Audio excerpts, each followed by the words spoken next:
Assalamualaikum warahmatullahi wabarakatuh. Bismillahirrahmanirrahim.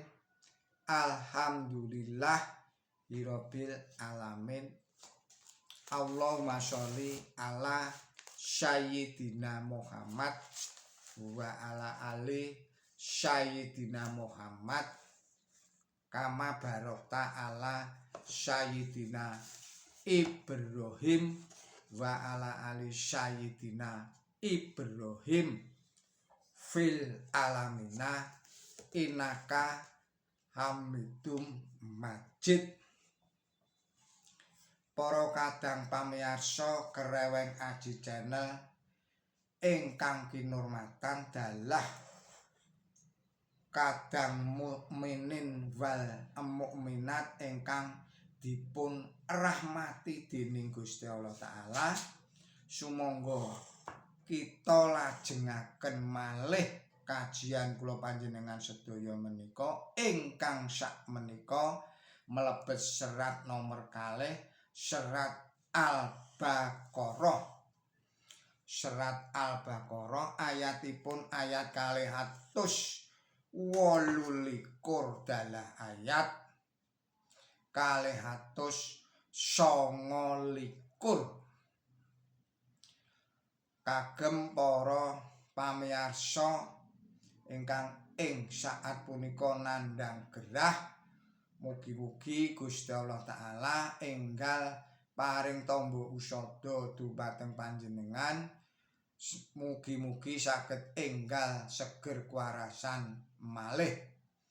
Ugi dumateng panjenengan ingkang ing saat punika nandhang masalah ingkang awrat ingkang rumit, mugi-mugi Gusti Allah Ta'ala enggal paring solusunipun ingkang sak sae-saenipun. Ugi dumateng panjenengan ingkang ing wekdal punika tanggap warsa, mugi-mugi Gusti Allah Ta'ala paring umur ingkang panjang, umur ingkang barokah, umur ingkang manfaat. Ugi dumateng para kadang ingkang sampun kersa paring subscribe, paring atensi tuwin paring koreksinipun dhateng Kereweng Aji Channel, kula ngaturaken gunging panuwun ingkang tanpa upami. Mugi-mugi Gusti Allah Ta'ala paring seger kuwarasan ayem tentrem slamet sabar lan tawakal. Ugi mugi-mugi Gusti Allah Ta'ala tansah paring gampang lan gampil anggen kula lan panjenengan sedaya enyambut damel pados rejeki ingkang halalan, ingkang thayyiban, ingkang barokah, ingkang kuwatah ngantos turah mbelawah dumateng kula lan panjenengan sedaya. Mugi-mugi Gusti Allah Ta'ala tansah paring pangayoman dhateng kula lan panjenengan sedaya saking godha rencananipun setan lan iblis, saking sedaya fitnahipun Dajjal, Ya'juj saha Ma'juj, lan ugi mugi-mugi Gusti Allah Ta'ala tansah paring pangayoman dhateng kula lan panjenengan sedaya saking saking bebaya. Mugi-mugi bebaya ingkang sampun tumama linebura dening Gusti Allah Ta'ala, mugi-mugi bebaya ingkang dereng tumama tinulaka maring Gusti Allah Ta'ala. Monggo kula panjenengan lajengaken malih kajian menika. Bismillahirrahmanirrahim. Wal mutalaqatu yadarabashna bi anfusihinna salasata quru wala yaqilu lahun an ya'tuna ma khalaqallahu fi arhamihina in kunna yu'mina billahi wam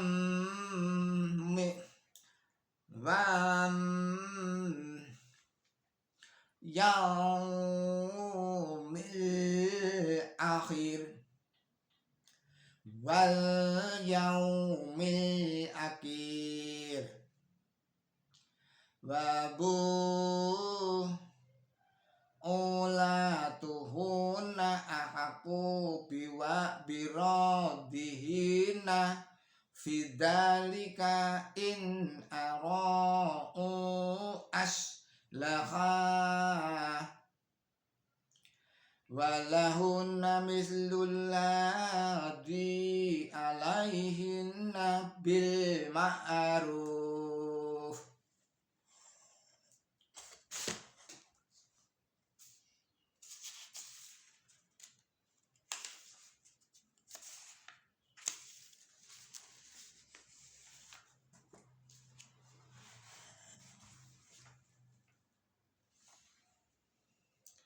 Wali rizali alaihinna darajah wallahu azizul hakim.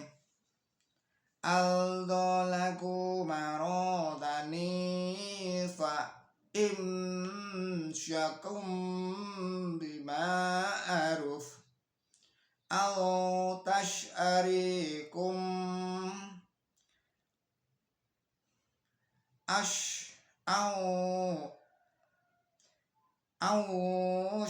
ariqum bil ihsan wala yaghillu lakum an ta'khudhu mimma ataitumuhunna syai'an illa an yakhafa ala yuqima hududallah fa in khiftum ala yuqima hududallah fala junaha alaihima fima fanadat abih tilka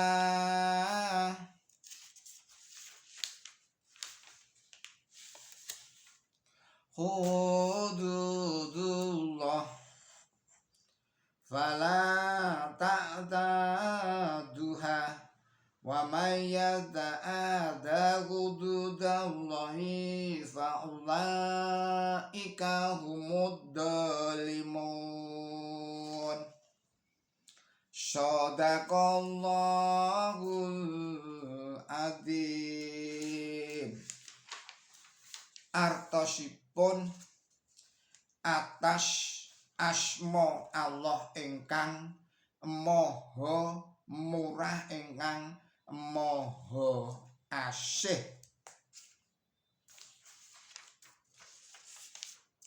Lan wong wadon kang dipegat iku kudu anyarantakake awake telung pasucen lan ora kena tumrap dheweke yen anutupana apa kang wis katitahake dening Gusti Allah ana ing sajroning talanakane menawa dheweke padha angestu ing Allah lan dina akhir lan lakine iku luwih gedhe wewenange ambaleni dheweke ing dalem mangsa nyarantakake mangkono iku yen sumedya pirukun lan dheweke wong wadon iku duwe wewenang sapadane kang diterapake marang awake. Wong wadon iku kalawan cara kang bener becik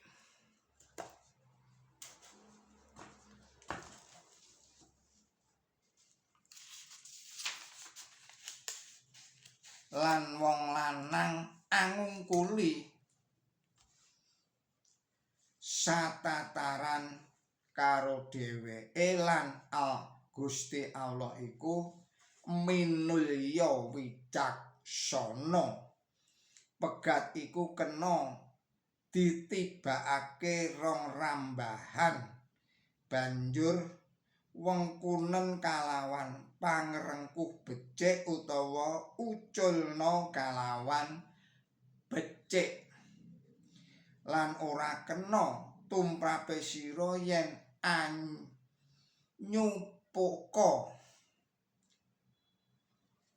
ora kena tumrape sira yen anyupuka apa kang wus sira wenehake.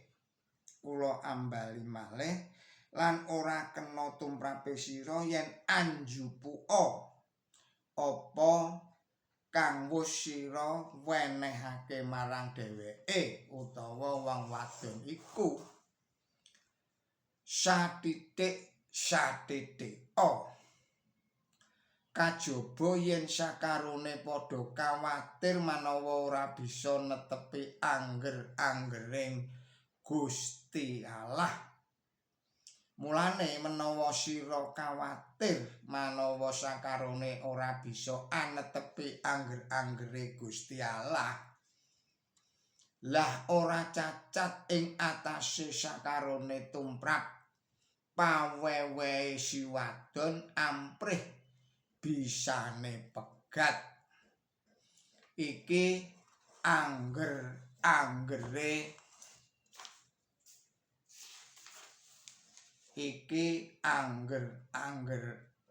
Gusti Allah. Mulane aja sira padha nerak lan sapa sing padha nerak angger-anggering Gusti Allah iki para kang atindak dudu Maha leres Gusti Allah Ta'ala dalah sedaya firmanipun.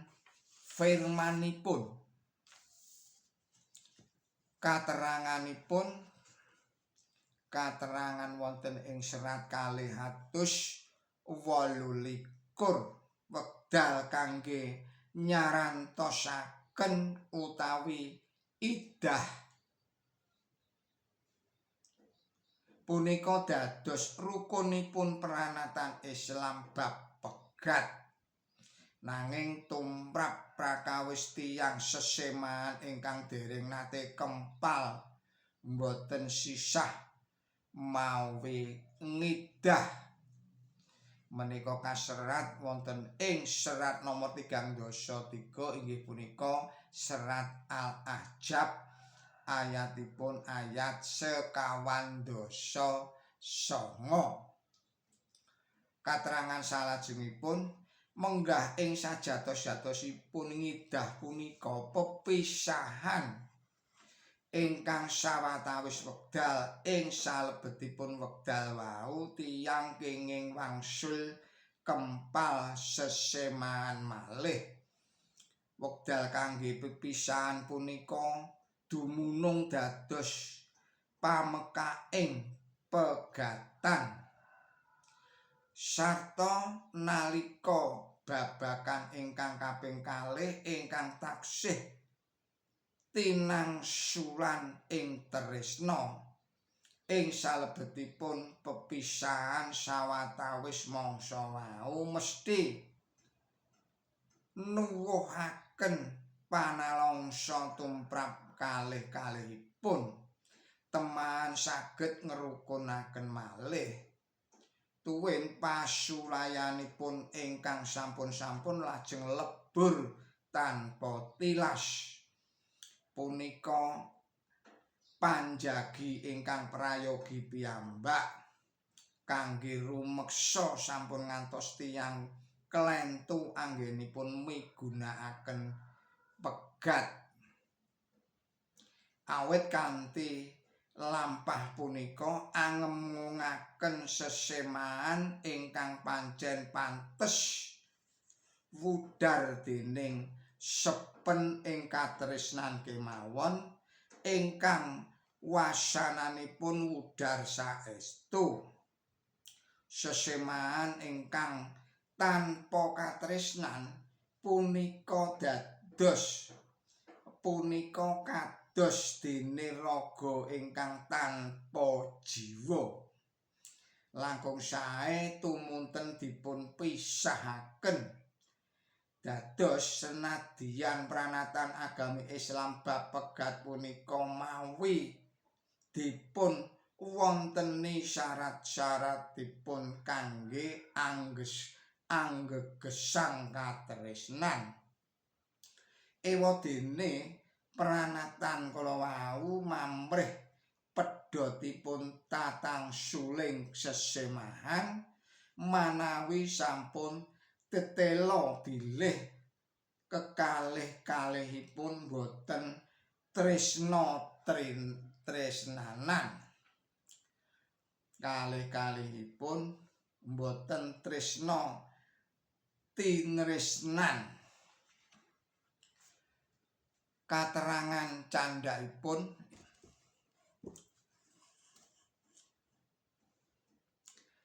ing dawuh ngriki katerangaken bilih wewenangipun tiyang estri dhateng lakinipun punika sami kaliyan wewenangipun tiyang jaler dhateng rabinipun.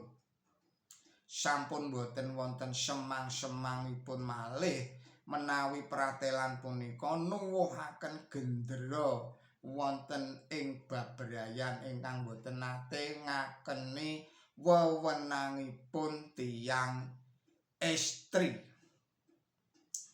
Pancen ewah-ewahan ingkang ing babagan punika ewah-ewahan ingkang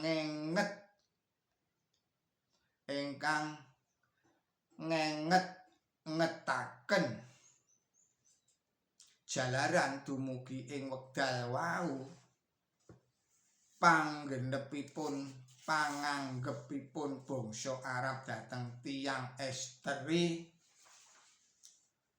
punika namung kasameaken kaliyan raja kaya mongko ing samangke para estri kaparingan lenggah ingkang sami punapa-punapanipun kaliyan tiyang jaler awit kaundangaken manawi para estri punika gadah wewenang ingkang sami kaliyan wewenangipun tiyang jaler dhateng dhewekipun utawi dhateng piyambakipun.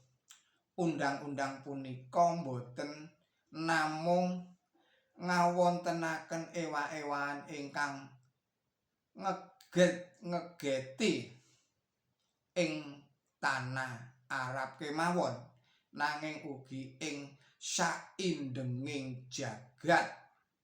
Jalaran ing sadereng-derengipun tiyang istri lan tiyang jaler kasami wewenangipun nalika dereng nate katindakaken dening bangsa punapa kemawon utawi dening juru pambangun punapa kemawon. Malah dumugi ing dinten punika ugi dereng dipun akeni wonten ing antawisipun bangsa-bangsa ingkang sampun majeng. Tiyang estri sampun boten dipun sawiyah sakajeng-kajengipun malih dening gustinipun. Wangsul piyambakipun kenging padha kasami kados dene semah utawi nedha pegat. Katerangan salajengipun pratelan bilih wong lanang iku angungkuli satataran karo dheweke nalika boten teka ngewuhaken nalika boten teka wewukaken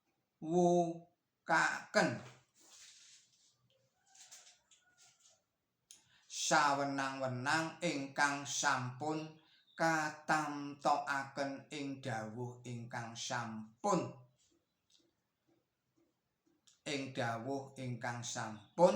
wangsul nalika menika gegayutan kaliyan bab prakawis sanes ingkang beda sanget inggih katerangaken wonten ing serat nomor 51 serat An-Nisa ayatipun ayat 3:12.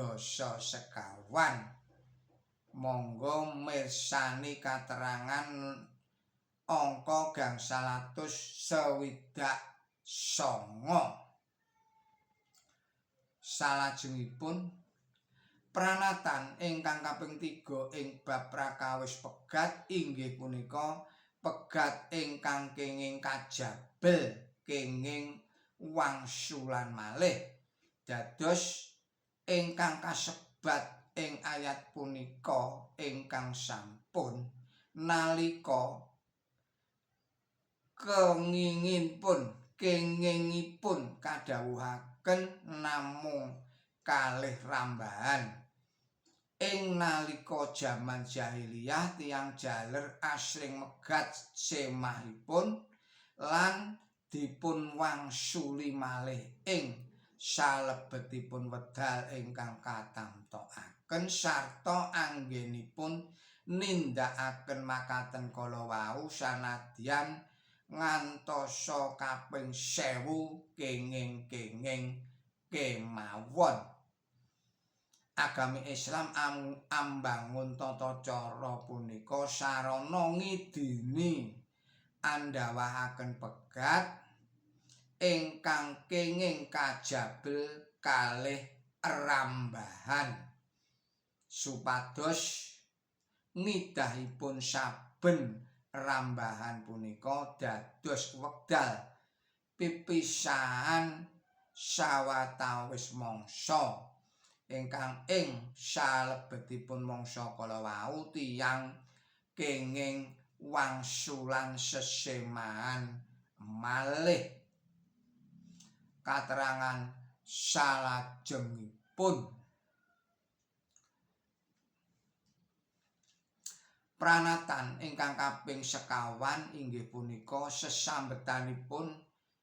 sasampunipun andhawahaken pegat ingkang kaping 2 tiyang jaler kedah namtokaken kakencenganipun punapa wangsulan kaliyan semahipun ing salami-laminipun punapa saestu prapisahan. Maksudipun sesimahan ingkang sejatos punika kawengku wonten ing dawuh ingkang prasaja inggih punika wengkunen kalawan pangrengkuh becik. Manawi tiyang sesemahan boten atut runtut wangsul namung tansah paben lan pasulayan sarta sasampunipun ngalami pipisahan ing sawatawis wedal ngantos kaping 2 meksa tetela boten kaiket ing tresna jati sesemahanipun lah terang menawi pangrengkuh ingkang sae boten wonten malih jampinipun kajawi ingkang esteri kedah dipun uculaken kaliyan sae. Rekadaya ingkang kaliyan saestu sampun katindakaken ewadene meksa tetela manawi sesemahanipun tanpa katresnan babar pisan awit saking punika sesemahan makaten kala wau kedah dianggep wuk boten dados sarta murih kesaenanipun brabrayan. Sesemahan ingkang kados mekaten wau kedah boten dipun lajengaken ingkang supados kekalihipun saged sesemahan malih. Nanging nadyan ngantos ngangge lampah ingkang mangka sanjata pamungkas kala wau garapipun dhateng tiyang istri kedah ingkang sae. Katerangan candhaipun pranatan ingkang kaping gangsal ingkang gegayutan kaliyan angger-angger agami Islam bab pegat inggih punika tiyang jaler kedah jangkep pambayaripun mas kawin dhateng tiyang istri punika saged dados pamekak ingkang kiyat dhateng tiyang jaler. Murih tiyang jaler boten gumampil andhawahaken pegat ingkang pancenipun boten perlu. Saya manawi mas kawinipun wau kathah pegatan punika namung katindakaken menawi sampun boten wonten margi sanesipun malih. Katerangan salajengipun punika pranatan ingkang kaping 6 ingkang gegayutan kaliyan bab pegat inggih punika tiyang istri gadah wewenang nedha pegat. Agami Islam maringi dhateng tiyang istri wewenang nedha pegat menawi piyambakipun purun mangsulaken mas kawin ingkang mestinipun sampun katampi sadaya utawi saperangan. Sami kados dene anggenipun agami Islam paring dhateng tiyang jaler wewenang andhawahaken pegat punika salah satunggaling sipatipun agami Islam ingkang miyambaki ingkang boten pinanggih wonten ing agami sanesipun. Ing jagat punika lelampahanipun Jamilah istrinipun Sabit bin Qais nalika salah satunggalipun lelampahan ingkang kasebut wonten ing riwayat hadis-hadis ingkang kenging saged pinitados ing ngriku tetela ingkang boten narimah nalika ingkang istri. Ing ngriku tetela ingkang boten narimah punika ingkang istri. Nalika wadul dhateng Kanjeng Nabi suci Muhammad sallallahu alaihi wasallam piyambakipun munjuk kalayan terang menawi pancen boten nate paben kaliyan semahipun. Kula boten manggih cacatipun inggih manggahing kakuwanitanipun menggahing kala kuwanipun inggih punika garapipun dhateng istri utawi agaminipun dene ingkang dados sebab margi piyambakipun boten remen kaliyan ingkang jaler. Kanjeng Nabi suci Muhammad sallallahu alaihi wasallam megataken piyambakipun kanthi mawi janji kedah mangsulaken dhateng semahipun pategilan ingkang dipun sukaaken dhateng panjenenganipun minangka mas kawin. Malah kacariyosaken bilih ingkang jaler punika sakalangkung ageng tresnanipun dhateng ingkang istri. Kadados manawi namung sebab rumaos boten judu anggenipun sesemahan, tiyang istri kenging nedha pegat. Lah punapa malih manawi sebab boten sae garapipun ingkang jaler utawi sebab sanes-sanesipun ingkang pantes, tiyang istri saya menang sanget nedha pegat. Tiyang istri saya wenang sanget nedha pegat.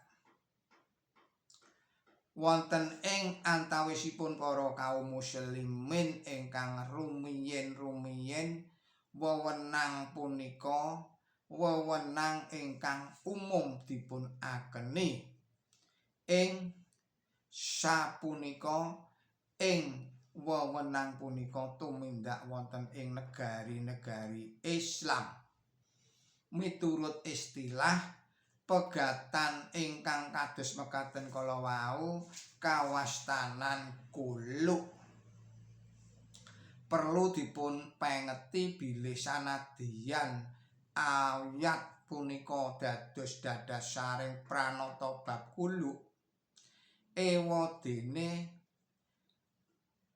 ungelepun nedahaken bilih ingkang kajeng badhe pegatan punika kalihipun dados boten namung ingkang istri tok utawi ingkang jaler tok. Dawuh ingkang mungel kajaba manawa sakarone padha kuwatir manawa ora bisa netepi angger-anggere Gusti Allah Ta'ala.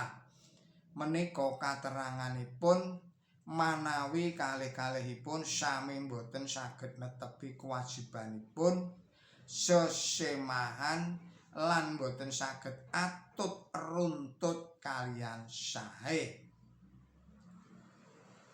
Dene sebabipun mila makaten mbok menawi kemawon margi saking dawuh kala wau nyambeti dawuh ingkang maratelakaken lastantunipun sesemahan ingkang sampun boten kenging dipun wudari malih sasampunipun ingkang jaler andhawahaken pegat ingkang kaping kalih malih lestantun sesemahan dadosipun sagedipun sesemahan punika wudar menawi ingkang istri ingkang rumaos sampun boten kiyat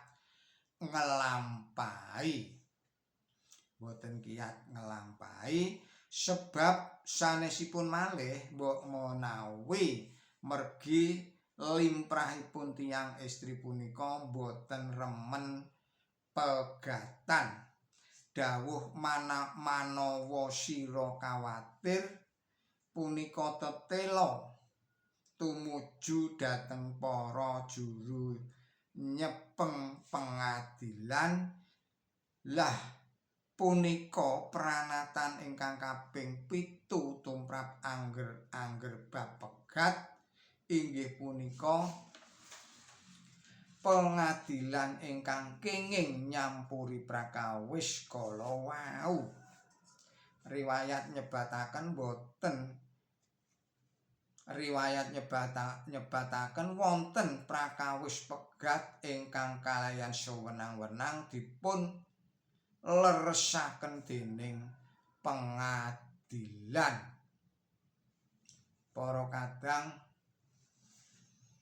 pamirsa ingkang kinurmatan saha para kadang mukminin wal mukminat ingkang dipun rahmati dening Gusti Allah taala.